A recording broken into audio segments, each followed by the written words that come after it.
부흥하는 교회는 어떤 교회가 부흥을 할까요? 하는 다시 말하면 부흥하는 교회는 어떤 직분자들이 있을까라는 이 말씀을 우리 한번 오늘 본문이 잘 말씀해 주고 있는 이 말씀을 보면서 우리 하나님 은혜가 함께 하시기를 원합니다. 여러분, 우리가 개인적으로 하는 운동도 있지만은 개인적으로 한 것보다는 팀워크를 이루어 가지고 하는 경기를 우리가 보게 되면 농구나 배구나 축구나 여러 가지가 있습니다만은 팀을 승리하는 팀을 자세히 보게 되면 개인적으로 특출하게 잘하는 사람이 없어도 팀워크가 잘 이루어진 그 팀들이 승리하는 것을 볼 수가 있습니다. 아무리 여러분 개인적으로 훌륭한 선수라 할지라도 그런 사람이 있다 해도 팀워크가 이루어지지 아니한다면 승리할 수 없다고 하는 것이지요. 우리가 이렇게 팀이 이기도록 하기 위해서는 한 사람 한 사람이 저마다에 맡겨진 직분, 그 자리에서 우리가 해야 할 자기의 몫을 온전히 감당할 때에 그 팀은 그야말로 우리가 꿈의 팀이, 드림팀이 되는 것이죠. 어느 누구도 상대할 수 없는 바로 그런 팀이 된다고 하는 것입니다. 저는 사실 도시에 있는 교회나 시골에 있는 교회, 농어촌에 있는 교회, 어느 교회라도 저는 어느 교회가 어디는 부흥되고 어디는 부흥이 안 된다라고 하는 그런 개념을 가지고 있지를 않습니다. 저에게 감동을 줬던 한 교회가 있습니다. 제가 그 교회 이름을 아직 잘 몰라서 죄송합니다만은 충청남도 어디를 가다 보면 서해안 고속도로를 가다 보면 고속도로 아이스에서 나와서 지방도로에서 한참 들어가는 아주 산 속에 있는 교회인데요.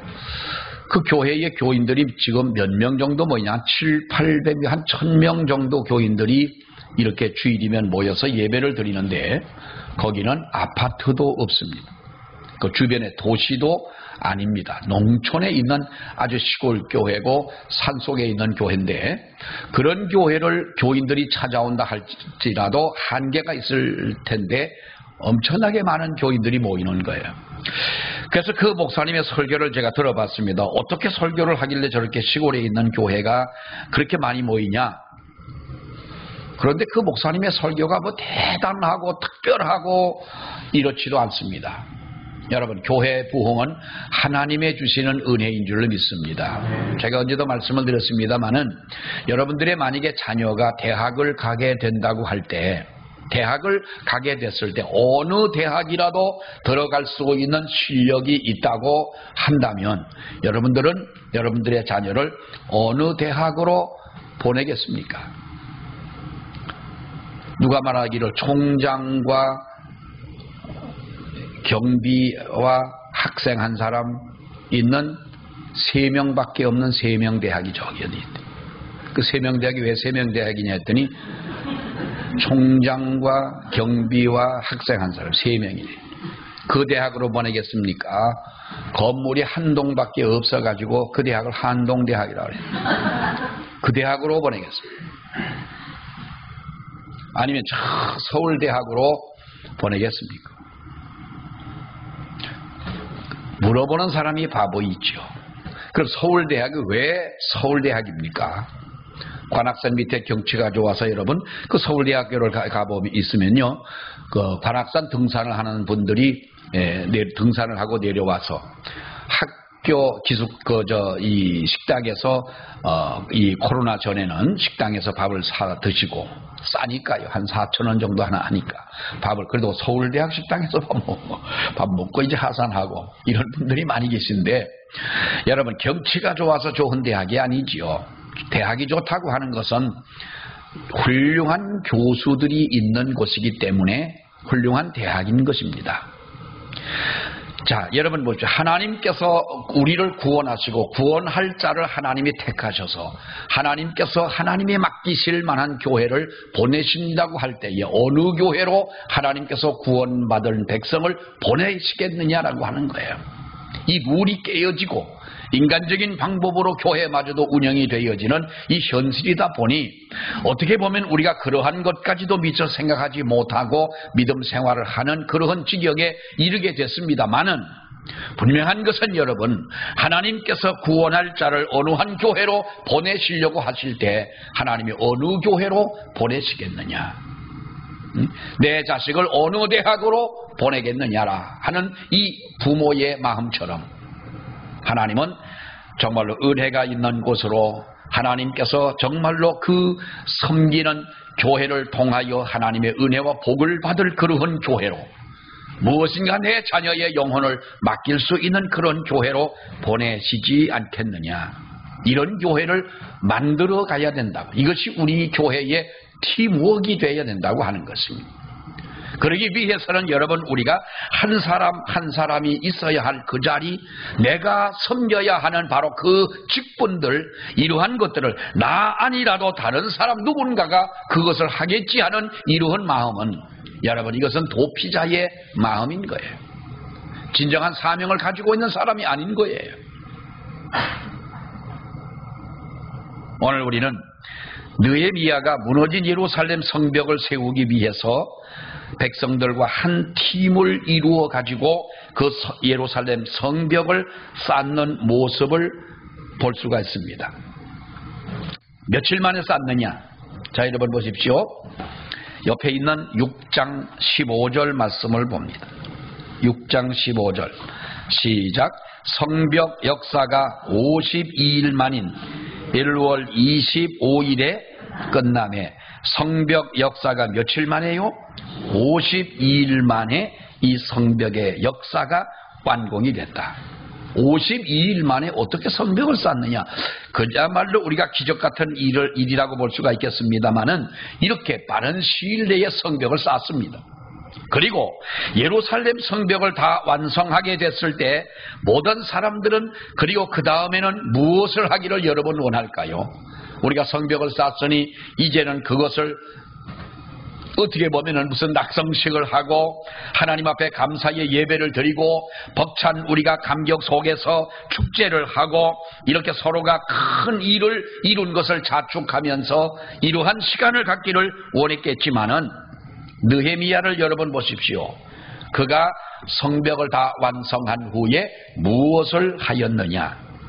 이것이 어떻게 보면 우리가 현실적으로 본다면 하나님의 부흥하는 교회의 특징이 무엇이냐 하는 이 문제와 부흥하는 교회의 일꾼에 대한, 부흥하는 교회의 직분자에 관한, 부흥하는 교회의 성도에 대한 이 비밀이 무엇이냐, 어디에 있느냐라는 것을 우리는 볼 수가 있다는 것입니다.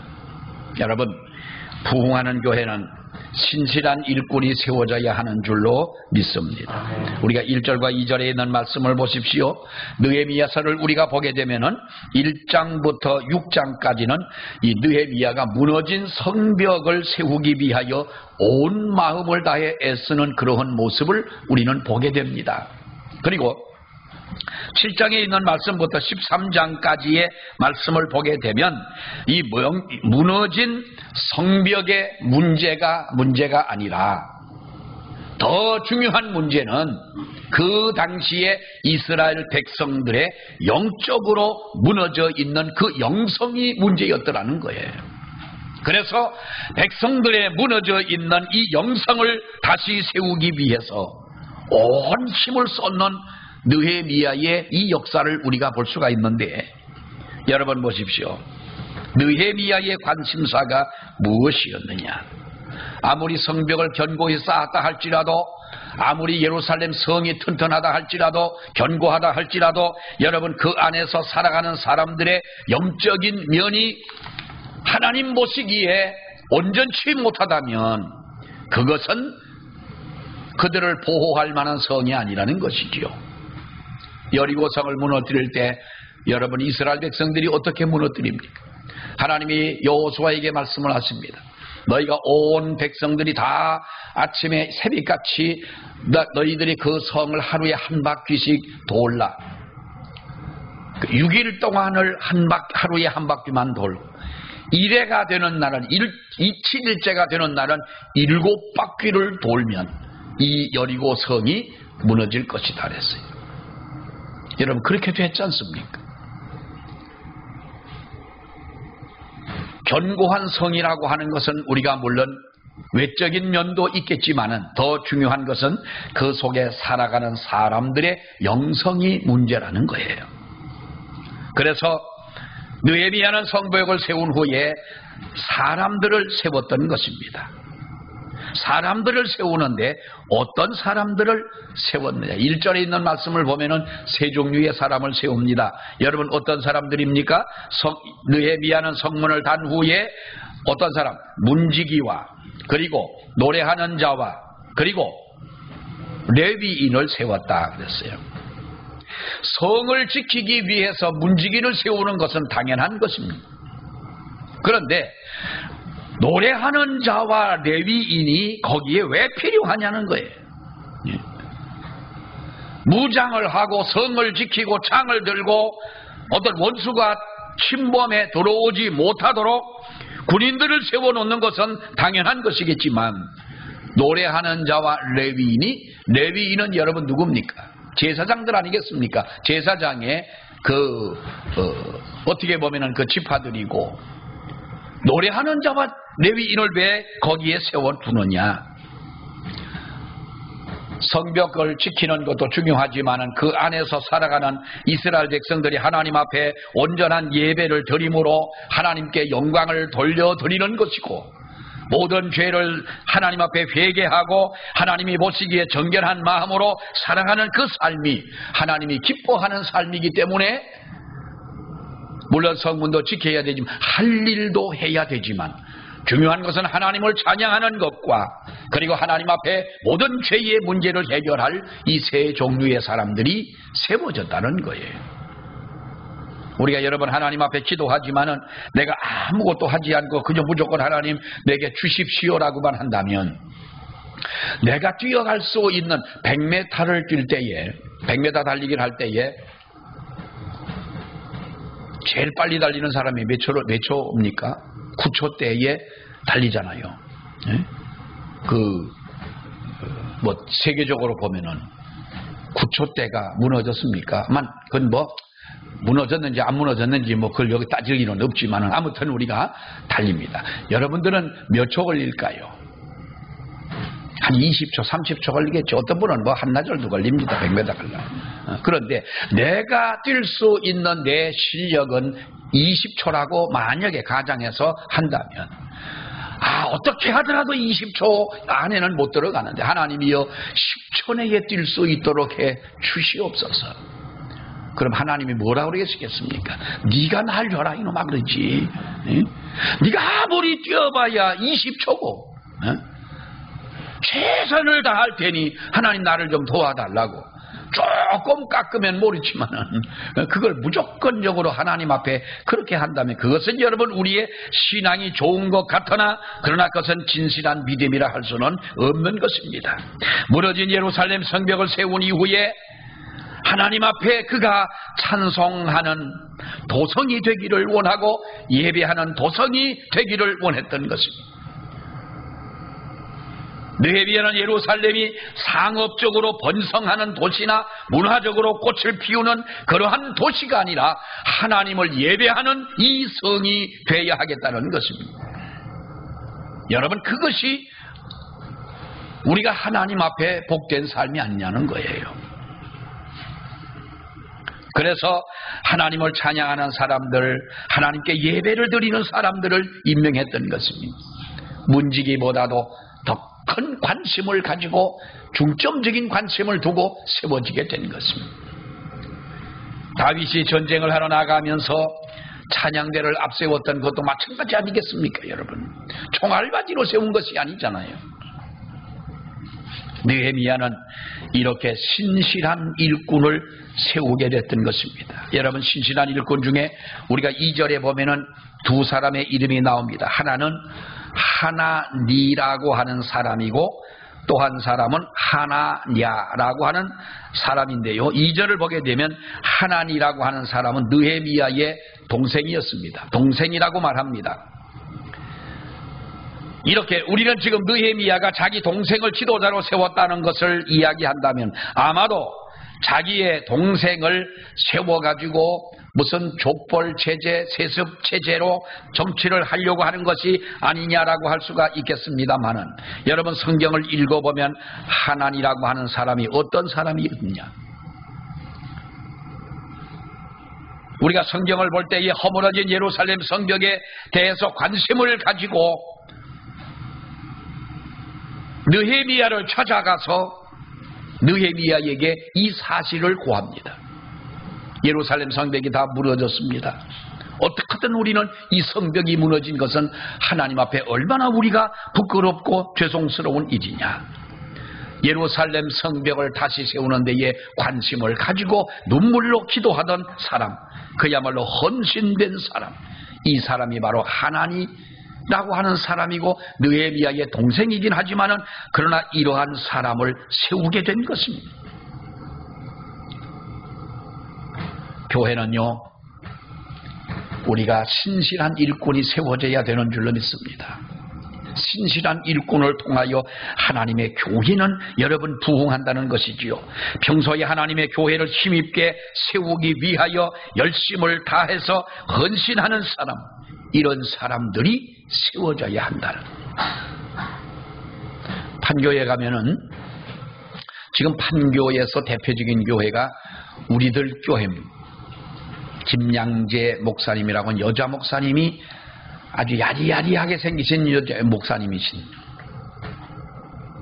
가만히 그 목사님의 설교를 들어보면 나처럼 소리도 안 지르고 조용조용하시고 그저 밥해준 엄마가 서가지고 아주머니가 서서 뭘 하는 것 같은데도 엄청나게 많은 교인들이 모이는 우리들 교회라고 하는 교회가 있어요. 거기서 조금 수지 쪽으로 올라가다 보면은 은혜와 진리의 교회라는 교회가 있어요. 그것은 신도시가 세워지는 분당 신도시가 세워질 때에 맞춰서 신도시와는 상관없는 경부 고속도로 건너편 쪽이지만 산 밑에 옛날에 뱀탕집 하던 데를 사가지고 땅을 사가지고 교회를 세웠는데 거기는 조용기 목사님의 동생인 조용묵 목사님이 여러 군데의 교회를 세워놔서 큰 예배당을 그 당시에 세워놨었어요. 언제 한번 제가 판교를 가가지고 그 교회에 있는 동네에 있는 분들이 만났어요. 어디를 갔다 오시는데 어디를 다녀오시냐고 봤더니 우리 교회 갔다 와요 그러는 거예요. 그때는 평일날인데. 그래서 아니 저분들은 이 교회도 예수도 믿지 않는 분들인데 아마도 예수를 믿으시나 보다 반가워가지고 아니 교회 나가시냐 그랬더니 아니 그게 아니라는 거예요. 그게 아니고 저 교회 청소하러 갔다 온다는 거예요. 아니 교회 청소는 예수 믿는 교인들이나 청소하지 왜 갔다 오냐. 그 교회는 사람 사가지고 청소를 한다. 교인들이 안 한다는 거예요. 여러분 가보세요. 김양재 목사님의 교회에서 빛과 진리의 교회는 거기에서 거리상 한 2km도 안 떨어져 1km 조금 떨어져 있거나 그 정도의 거리에 먼저부터 자리를 잡고 기다리고 서 있던 교회였어요. 교인들을 와가지고 예배만 드리고 자기들은 아주 뭐 유럽의 신사 숙녀 신사와처럼 아주 그냥 그렇게 서가지고 뭐 축제나 하고 이렇게 아주 고상하게 예배만 드리고 흩어지는 거예요. 교회는 여러분 하나님이 축복하는 교회가 되지고 하나님께서 관심을 가지는 교회가 되어야 되고 정말로 하나님의 교회를 위해서 우리가 일한다고 할 때에 여러분 그것이 어떻게 보면은 나의 사회적인 지위와 명성과 어울리지 않는 것 같을지라도 하나님이 보시기에 아름답게 보이는 그것, 이것이야말로 우리는 하나님 앞에 은혜 받은 자요, 하나님이 쓰시는 사람이요, 그런 사람이 있는 교회가 부흥하는 교회인 줄로 믿습니다. 하나니도 그렇고 하나냐라고 하는 사람도 여러분 마찬가지 아닙니까? 하나냐라고 하는 사람을 보면은 여러분 뭐라고 말합니까? 2절 말씀의 마지막 부분에 보면은 이는 충성스러운 사람이라고 말을 했고 하나님을 경외함이 무리 중에 뛰어난 자라고 했어요. 하나님을 경외하는 그 경외함이 모든 무리 중에 뛰어난 사람이라는 거예요. 뭘 가지고 그가 뛰어난 것이 아니라 하나님을 경외하는 그 마음이 뛰어난 사람이다. 충성스러운 사람은 맡겨진 일을 책임감 있게 행하는 사람을 말합니다.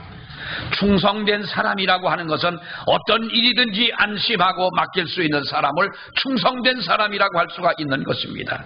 여러분, 충성된 사람은요, 아무리 어떠할지라도 기복이 심하지 아니하고 맡은 일에 일관성 있게 감당하는 사람이 충성된 사람이라는 거예요. 며칠 전에 백인천 감독, 옛날에 유명했던 야구 선수가 TV에 나오는 거예요. 백인천 선수가 야구를 할 때에 가지고 있었던 4할 1푼 3리의 그 기록은 아직도 깨지지 않고 있어요. 이 양반 나이가 80이 됐는데 유명하지 않습니까? 아니, 백인천 씨 얘기하는데 왜 이렇게 가만히 있습니까? 할렐루야 하든지 아니면 좀 그러냐, 좀 어떤 액션이 좀 있어야지. 이 백인천 감독이 지금 어디 사시냐? 저 천안에가 사시는데요. 내 집에 사냐? 어느 지인이 와 집도 없고 그야말로 집도 절도 없는 절도 없는 사람이라 내 집에 와 살라고 해가지고 남의 집에 가가지고 잠시 지금 살고 있는데 집안에 있는 물건들은 다 그 집 주인의 그 물건들이고 야구 선수 아니랄까봐 야구 왕망이만 몇 개 갖다가 꽂아놓고 그 집에 살고 있는 거예요. 24시간 그분을 케어할 수 있는 요양사가 붙어 있어야 되는 거예요. 자기 몸을 자기 마음대로 움직일 수 없을 만큼 중풍을 여러 번 맞고, 그래서 운동선수고 강인한 분이니까 그 정도의 체력을 가지고 버티고 사는 것 같아요. 근데 왜 그렇게 됐느냐고 그랬더니 물론 가정을 지키지 못한 야구밖에 몰라가지고 외골수로 살다 보니까 물론 그런 일도 있겠지만은 부인도 다 떠나고 자식도 만나본 지도 몇십 년 됐고 다 가족이라고 하는 것은 뿔뿔이 흩어졌고 자기가 가지고 있었던 재산을 누가 착한 여자를 딸을 하나 소개해줘가지고 수양딸을 삼고 그렇게 수양딸 그렇게 잘하더라는 거예요. 자기가 살던 전셋집마저도 나중에는 그 전셋집을 나중에는 보니까 그 수양딸이 얼마나 잘했는지 자기 이름으로 해놨더리야. 돈도 있는 건 다 빼먹고 이 수양딸이 도망을 가니까 자기는 남을 게 하나도 없는 거예요. 완전 거지가 된 거예요. 세상에 우리나라에 그렇게 명성을 날렸던 야구 감독을 나중에 지내지 않습니까? 그렇게 유명했던 그분이, 영웅이라고 칭했던 그분이 지금은 완 거지처럼 된 거예요. 한때에 그 사람의 마음을 그 수양딸은 기쁘게 해주고 최선을 다해서 봉양을 했어요. 근데 그것은 여러분, 그런 충성은 충성이 아닌 거예요. 하나니도 하나냐도 우리가 볼 때에 바로 그 사람은 하나님 앞에 그야말로 충성된 사람이요, 하나님을 경외함이 무리 중에 뛰어난 사람이다. 우리 모두가 이러한 믿음의 사람이 되었으면 좋겠습니다. 우리 교회가 힘있게 부흥할 수 있기 위해서 우리들이 정말 하나님과 같이 주의 일에 관심을 가지고 헌신하는 일꾼, 하나님과 같이 충성됨이 모든 사람 앞에, 모든 사람 중에서 그 경외함이 뛰어난 일꾼이 되어질 때에 하나님은 그런 사람을 통하여 하나님께서 교회가 복을 받고 부흥하게 하신다는 거예요. 사랑하는 여러분, 힘있게 부흥하는 교회, 성벽을 건축하고 난 후에 느헤미야가 한 일이 무엇이냐? 바로 그것은 우리가 3절과 4절에 있는 말씀을 보게 되면 어쩌면 이것은 우리가 가장 기본적인 생활에 충실한 삶인 것입니다. 우리 믿는 사람들에게는요, 우리가 무엇보다도 기본적인 생활에 충실해야 돼요. 여러분의 가정이 행복한 것도 어떤 특별한 것에 우리들이 무엇은 특별한 일을 해서가 아니라 가장 기본적인 생활에 충실할 때에 가정도 행복한 줄로 믿습니다. 엄마가 엄마의 역할을 충성스럽게 충실하게 하고 아빠는 아빠의 생활을 충실스럽게 할 때 자식들이 행복하고 그 가정이 여러분 행복한 것 아니겠습니까? 자, 성벽을 완성했습니다. 그리고 에레미야는 백성들에게 말합니다. 이 성벽의 문을 열고 닫을 때 어떻게 하냐? 어떻게 하라고 그랬습니까? 사람들이 많이 왕래하게 되는 낮에 성문을 열라는 것과 파수할 때에는 반드시 문빗장을 치르고 문을 닫고 이 문을 열 때와 닫을 때를 분명히 확실하게 말씀을 해주고 있습니다. 기본적인 생활에 충실하라는 거예요. 우리가 성도의 기본적인 것은 여러분 무엇입니까? 우리의 기본적인 그것을 놓치지 말자는 거예요. 특별하게 하나님 앞에 의뢰받고 날마다 기도할 때 하나님 성령 충만하게 해달라고. 성령이 여러분 보십시오. 날마다 우리가 기도할 때 하나님, 나는 걱정이 어느 날 태풍이 와가지고 이 지구를 덮고 있는 이 오존층 공기가 있는, 그래서 우리가 숨 쉴 수 있는 이 공기층 태풍이 와가지고 이걸 다 날아가면 우리는 한순간에 숨 못 쉬고 다 죽잖아요. 그래서 우리 뭐라고 기도해요? 하나님, 공기를 충만하게 해 주시옵소서. 이 기도 합니까? 안 합니까? 예? 누구에게 말하면 별 쓸데없는 걱정 다 한다고 그랬죠. 이게 병이지 마음에. 예? 아니, 공기층이 날아갈까봐 염려하는 사람이 있습니까? 성령 충만은요, 어느 날 갑자기 내게 없었던 것이 부어지고 내가 가슴이 뜨거워지고 펄펄 뛰고 새로운 어떠한 것을 체험하게 되는 것이 성령 충만이 아니라 우리에게 하나님은 이미 충만하게 사실 수 있는 능력도 다 우리에게 주신 줄로 믿습니다. 그것을 우리가 그대로 살지 못하면서 하나님 앞에 엉뚱한 충만함을 날마다 우리가 기도한다면 그것은 분명히 잘못된 것이다. 기본적인 것에 우리는 충실하고, 내가 이 문빗장을 지를 때에는 문빗장을 질러놓고, 사람이 다닐 때에 그 문을 열라고 할 때에 우리가 그렇게 한다면 하나님은 이것에 은혜를 주시고 보호하고 축복을 하신다는 거예요. 여러분, 만리장성을 보십시오. 중국에 가면은 우리가 대표적인 것이 만리장성 아니겠습니까? 적들이 쳐들어오지 못하도록 만리가 넘는다고 그러잖아요. 다 우리가 그 가지, 이게 원래의 성을 쌓습니다만은 이게 곁가지처럼 쌓아놓은 성까지 다 한다면은 이게 어마어마한 거리랍니다. 높이는 9m에서 10m 정도가 되고 넓이는 여러분 5m, 5, 6m가 되는, 뭐 높이 어떤 데는 더 높은 데도 있지요. 그런데 만리장성, 이렇게 쌓아놓은 이 만리장성을 적군 오랑캐가 쳐들어온 적이 몇 번이 있었는데, 아니 그들은 날다람쥐도 아니고 어떻게 그 성을 침범해 들어왔느냐? 어떻게 들어왔다 그럽니까? 총칼을 가지고 쳐들어온 것이 아니라 성문을 지키고 있는 이 경비병에게 돈을 주고 그 사람을 꼬셔서 뇌물을 주고 돈을 주고 했더니 이놈들이 성문을 열어준 거예요. 우리가 볼 때 그게 말이나 되는 일이냐? 근데 말이 됐어요.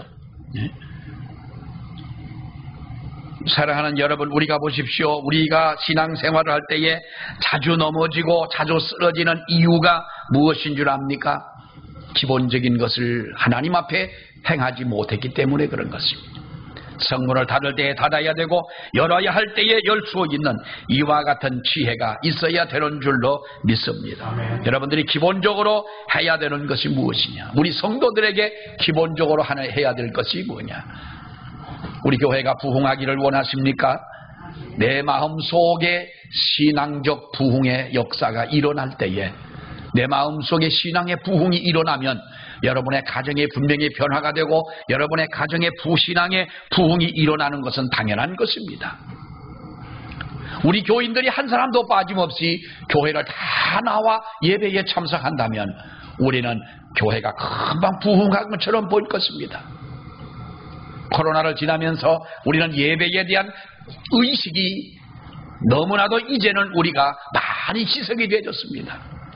본교회 못 가 예배를 못 드리면 유튜브로 드리면 되는 것입니다. 유튜브는요, 예배가 아닙니다. 분명한 것은 어쩔 수 없는 상황이기에 그나마도 우리가 어떻게 예배를 드리냐 하는 마음에 조금이라도 우리는 10분의 1이라도 동참하는 마음에서 유튜브라고 하는 것을 우리가 보았습니다만 이것은 진정한 예배가 아닙니다. 어떤 사람 그러더라고요. 처음에는 넥타이를 매고 교회 가는 것처럼 이렇게 하고 아주 무릎을 꿇고 앉아서 헌금을 준비해 놓고 이렇게 예배를 드린 나중에는 이렇게 누워가지고 보고 있더라는 거예요. 자기가 뭐를 들컹들컹 씹어가며 먹어가면서 발 옆에 고양이가 오면 고양이도 발로 탁 쳤다가. 사랑하는 여러분, 가장 기본적인 것은 예배 생활의 기본적인 것을 잃어버리지 마시기를 바랍니다. 직분자 여러분, 예배에 참여하는 이 일에 우리는 목숨을 걸어야 되는 것입니다. 왜 직분자의 가정에 주일날 손님이 옵니까? 찾아오는 손님이 얼마나 우습게 여겼으면 주일날 오겠느냐는 거예요. 예? 그렇잖아요. 결론은 그렇잖아요. 저 집이 가면은 저 집은 주일날 가봐야 집에 아무도 없어. 교회 갔어. 저 집에 가면 주일날 가면은 국물도 모두도 먹고 와. 이 정도로 우리가 보여줬어야지. 주일날 오면 아이고 오늘 주일날 교회 가야 되는데 뭐 괜찮아, 오늘 하루쯤은 얼마든지 와 하고 손님 불러들여 오라면 가. 이것이 성도의 모습이냐는 거지요. 네?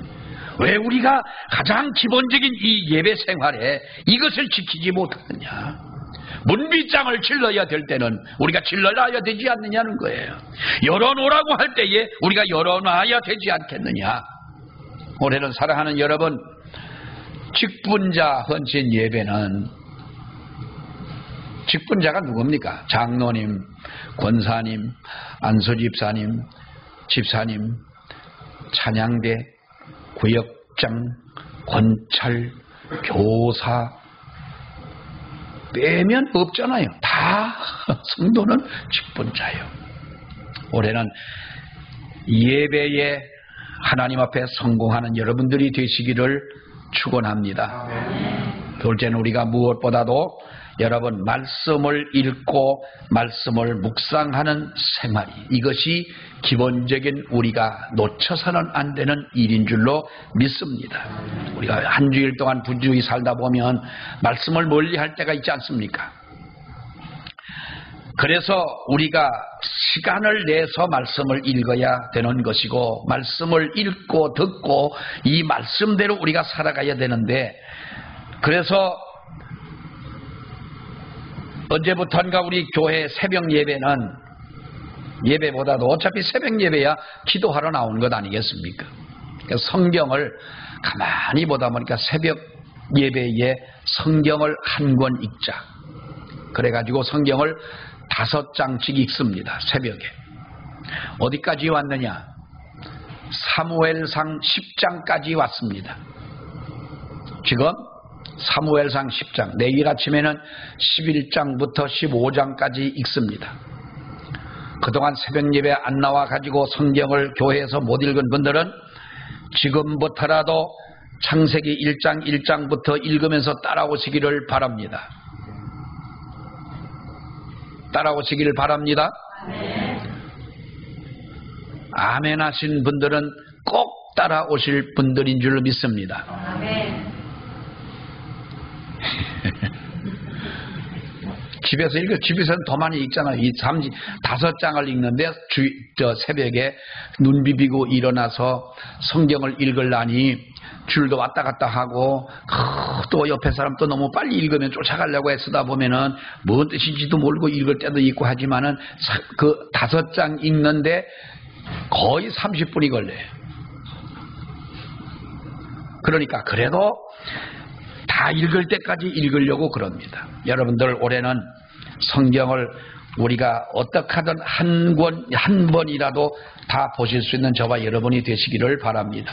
무엇보다 말씀에 믿는 성도들은 여러분 다른 실력보다는 우리가 분명히 말씀에 대한 지식은 있어야 되고 능력이 있어야 되지 않겠냐. 미대를 나왔습니다. 미대를 나왔으면 다른 것은 몰라도 수학이나 상식이나 뭐 다른 어떤 뭐 경제나 뭐 철학은 모르더라도 뭐는 전문가가 되어야 됩니까? 미대를 나왔으면 미술만큼은 전문가가 되어야 되지 않냐. 다른 거는 모르더라도 내가 음대를 나왔습니다. 그러면 다른 것은 못하더라도 뭐는 전문가가 되어야 됩니까? 음악만큼은 전문가가 되어야 되지 않냐 이 말이에요. 우리는 다른 것은 몰라도 하나님의 말씀에 대한 전문가는 되어야 되지 않겠네. 아멘. 아멘. 그리고 우리가 기도 생활입니다. 사랑하는 여러분, 하나님과의 기도하는 이 일은 하나님과 나와의 교제입니다. 기도하지 않기 때문에 우리의 영적인 생활이 답답한 가운데 그렇게 우리들이 살아가고 있습니다. 우리 교회 가장 취약점이 뭔지 압니까? 새벽 기도회라는 것. 여러분, 제가 미움을 받아도 오늘은 내가 미움을 받을 이야기를 하겠습니다. 우리 교회 장로님들, 권사님들, 안수집사님들 새벽 예배 참 안 나오십니다. 어떤 날은요, 괜히 다른 날은 뭐 그냥 나오시는 분들 그냥 이렇게 보고 어이구 오늘 몇 분 더 나오셨네, 또 몇 분 안 나오셨네. 어떤 날은 비가 오고 눈이 오고 날씨가 추울 때, 참 추울 때는 새벽에 그래요. 연세 많으신 분들은 아주 추울 때는 좀 안 나오시는 것도 괜찮아요. 며칠 전에 분당에 있는 우리 김민정 권사님 나가는 그 교회 개척할 때부터 그렇게 교회를 섬기고 하도 교회 와서 청소를 해가지고 목사님이 하도 그 권사님이 이렇게 잘 살지도 못하는데 그렇게 와 청소를 해가지고 한 달에 10 얼마를 드리니까 안 받는다고 그래요. 내가 왜 하나님 교회 청소하는데 돈을 받으면 내가 봉사하는 게 다 허사가 되는데 안 받겠습니까? 그래가지고 10만 원씩을 어떻게 드렸더니 이 권사님이 또 그걸 받아가지고 한 달에 한 번씩은 꼭 그걸 가지고 누군가를 대접을 해드리는 그런 이쁜 권사님이 계셨는데 새벽 예배 드리고 오셨다가 2주 전에 월요일날 아침에 집에 돌아가시다가 길에서 쓰러지셔가지고 돌아가셨어요. 그러니까 그 교회 장로님이 그러신 거예요. 나한테 전화를 해가지고 목사님 새벽 예배 방학은 없나요? 그래요. 아니 새벽 예배 방학이 어디 있어요? 그랬더니 아니 추울 때는 방학 좀 했으면 좋겠어요 목사님. 아 구역 예배도 덥다고 여름에 방학하면서 왜 새벽 예배는 방학 안 해요? 그러면서 농담 삼아 그런 얘기를 하면서 그 얘기를 하시는 거예요. 추울 때는 우리가 물론 뭐 혈관 관계로 인해서 참 그런 부분들은 고려할 부분들이지만은 여러분 어떻게 하시자고 새벽 예배 안 나오시는 거예요? 어? 아니 왜 권사님들 왜 그렇게 새벽 예배 안 나오는 거예요? 좀 이 말이 나왔으니 좀 말 좀 한번 해봅시다. 왜 안 나오시는 거예요? 아 왜 안 나오시냐고 묻잖아. 어? 뭔 배짱을 가지고 안 나오시냐고. 나 이렇게 새벽 예배 안 나오는 우리 교회는요 115년 만에 처음 봤어요. 제가 지난번에 면목중앙교회에서 부흥회를 해달라고 그러길래 제가 처음에 안 한다 그랬어요. 그 노회가 교회 가서 그 교회는 내가 볼 때 장로님들 뭐 몇 분이 보면 다 노예만 나오고 정치하는 장로님들처럼 그렇게 하고 뭐 주일학교고 뭐고 이렇게 하는데 나 그런 교회 가서 부흥회 안 하겠다 그랬어요. 아, 이 목사님이 아주 그렇게 몇 번이나 당부를 하는 거예요. 그래 할 수 없이 하고 갔는데요. 난 가서 내가 장로님들한테 회개했어요. 장로님들 밥 먹다가 장로님들 나는 면목중앙교회 장로님들은 다 정치꾼인 줄 알았는데 내가 오늘 와보니 정말 내가 그렇게 생각하고 지금까지 있었던 내가 너무 죄송하게 생각한다. 그래서 왜 그랬니? 아니 그렇지 않냐. 전부 다 다 부노회장님 다 하고 장로님들 몇 분이 다 그러시길래 난 그런 줄 알았다. 장로님들 두 분이 요 양평화 사시는 분들이게 나란히 집을 짓고 양평화 사시는데 그분이 저녁 예배를 마치고 뭐 하다 보면 한 11시가 됐는데 왔다 갔다 하시더니 그 다음날 새벽에 보니까 또 앞에 와서 또 앉아있는 거예요. 그래서 저분이 어디서 주무시고서 아마 새벽 예배에 나오셨나 보다 그랬어요. 그랬더니 11시 반쯤에 양평을 내려와서 그러니까 한 12시 한 반쯤 되더래. 거의 이렇게 잠깐 자고 2시간인가 2시간 반 잠을 자고 또 아침에 일어나서 그 양복을 입고 또 새벽 예배에 나온 거예요. 그래서 그럼 오늘 부흥회 하니까 오늘만 그러셨겠지 그랬어요. 그랬더니 그게 아니래. 매일 새벽 예배를 간다는 거예요. 예? 양평서 면목동까지 새벽 예배를 나가는데 그래도 안 나오실 거예요? 네? 그래도 안 나오실 거냐고. 미끄러워가지고 넘어져서 다칠 것 같으면 그때는 나오지 마죠. 그때는 제발 나오지 마시고.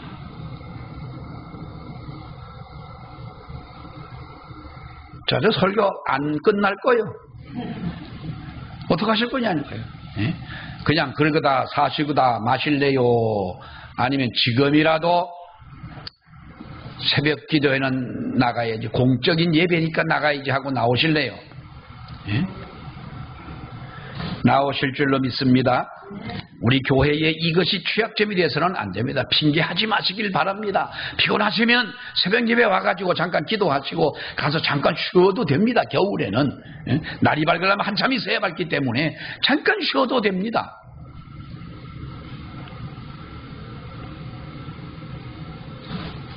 또 하나는 여러분, 우리가 전도하는 일입니다.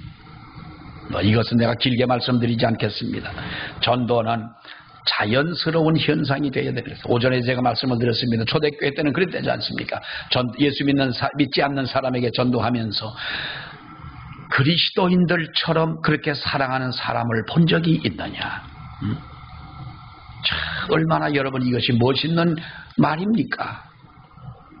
전도라고 하는 것은 우리가 내가 은혜 받고 내가 하나님의 성령 받고 내가 하나님의 자녀가 된 확신을 가지고 믿음으로 산다면 이것은 자연스럽게 우리들에게 이루어져야 되는 줄로 믿습니다. 내가 하나님의 나라 천국에 대한 그 진리를 알고 있으면서 어떻게 이 진리를 전하지 않을 수가 있겠느냐는 거예요. 여러분, 경보가 울리잖아요. 지금 지진이 나가지고 땅이 흔들리니 왜 뭔지 모르겠지만은 아무튼 이 건물이 무너질 것 같다고 할 때에 여러분만 쏙 빠져나가겠냐 이 말이에요. 내 자식이 여기 안에 있고 내 부모가 있고 형제가 있다면 그러시겠느냐? 우리 하나님 고마우신 한 어쩌면 그 타임에 이렇게 또 이 소리를 들려주실 거예요. 전도하시기 바랍니다. 전도는 여러분 그 해에 내가 누구를 전도하겠다고 꼭 그 사람을 끌고 나오라는 말은 아닙니다.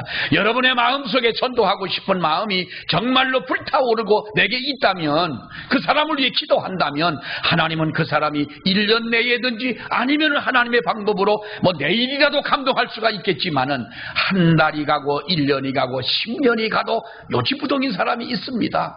그러나 때가 되면 하나님께서 인도해 주신다는 거죠.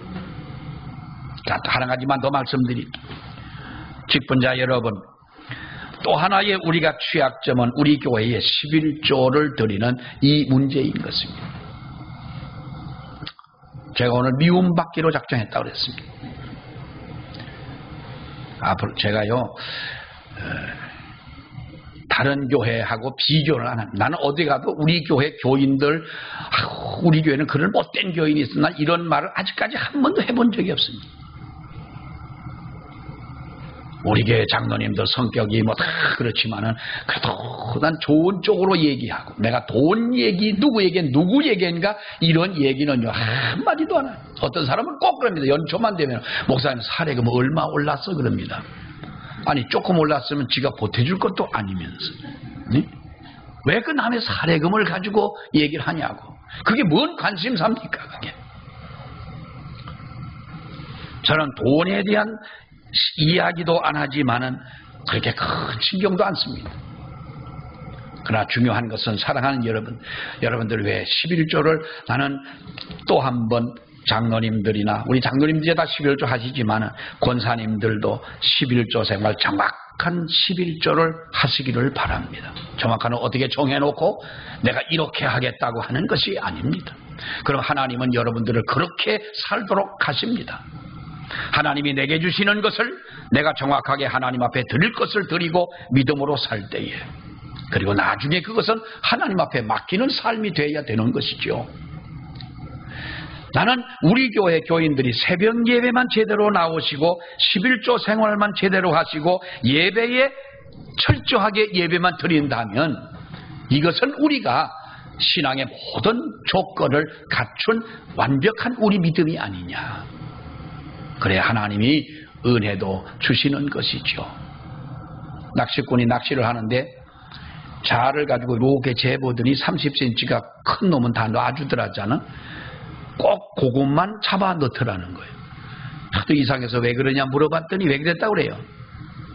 고기를 구워 먹을 프라이팬이 꼭 30cm라서 그것만 가지고 갔다는 거예요. 꼭 우리 그렇게 믿고 살지 말자고요. 어떤 교회는 그런답니다. 1년에 예산을 안 세웁니다. 지출 예산만 세우는 것입니다. 지출, 우리가 무엇을 하겠다, 뭐 그게 다 좋다는 건 아닙니다, 여러분. 교회마다 다르고 할 수는 있지만, 그러나 그런 믿음은 가져야 됩니다. 아니, 하나님이 우리에게 얼마를 주실 줄 아느냐는 거예요. 어떤 분이 특별하게 그 헌금을 한 1억을 해가지고 작년 예산보다 엄청나게 초과가 됐어요. 근데 그 다음에 예산을 세울 때에 이 1억이라고 하는 이 예산은 별도의 예산, 이거 수입이기 때문에 이거 제쳐두고 원래의 그것만 가지고 또 그렇게 하자. 30cm만 잡자. 그 말하고 똑같은 거지요. 아니, 그럼 그 해에는 특별한 일이 없겠냐는 거예요. 사랑하는 여러분, 믿음으로 우리는 사는 사람들입니다. 내 믿음을 통하여 내 가정이 구원받고 내 믿음을 통하여 하나님의 교회가 부흥되는 것입니다. 내 믿음을 통하여 또 다른 사람의 영혼을 구원하는 것이고, 내 믿음을 통하여 하나님의 교회가 부흥되고 이 나라가 민족이 부흥되는 이 역사가 믿는 한 사람을 통하여 이루어지는 것 아니겠습니까? 오늘 이 본문의 말씀을 보십시오. 느헤미야는 여러분 마지막에 보세요. 4절에 뭐라고 말해요? 그 성읍은 어떻습니까? 광대하고 그 주민은 많아요 적어요? 적으며 가옥은 미처 건축하지 못하였습니다. 땅은 넓고 주민은 적은데 집도 아직 건축하지 못한 상황에서 느헤미야는 예루살렘 성벽을 쌓고 하나님의 축복의 때를 기다렸다는 거예요. 우리 믿음의 그릇을 말하는 것입니다. 큰 믿음의 그릇을 가지고 하나님 앞에 나아가는 올 한 해가 되고 직분자들이 되시기를 주의 이름으로 축원합니다. 기도하겠습니다. 하나님 은혜 감사합니다. 2023년 새해를 맞아서 우리들이 직분자를 세우신 하나님 앞에 감사하며 이렇게 저희들 헌신 예배를 드립니다. 우리에게 귀한 직분 주신 아버지 하나님, 이 직분 귀하게 여기고 감당할 수 있는 은혜를 베풀어 주옵시며, 내가 이 직분을 감당함으로 우리의 가정과 하나님의 교회가 부흥되는 놀라운 역사가 이루어지도록 하나님이여 도와주시며, 자비하신 아버지 하나님 앞에 조금도 부끄러움이 없는 믿음으로 살아가는 저희들이 되게 하여 주시옵소서. 예수님 이름으로 기도하옵나이다. 아멘.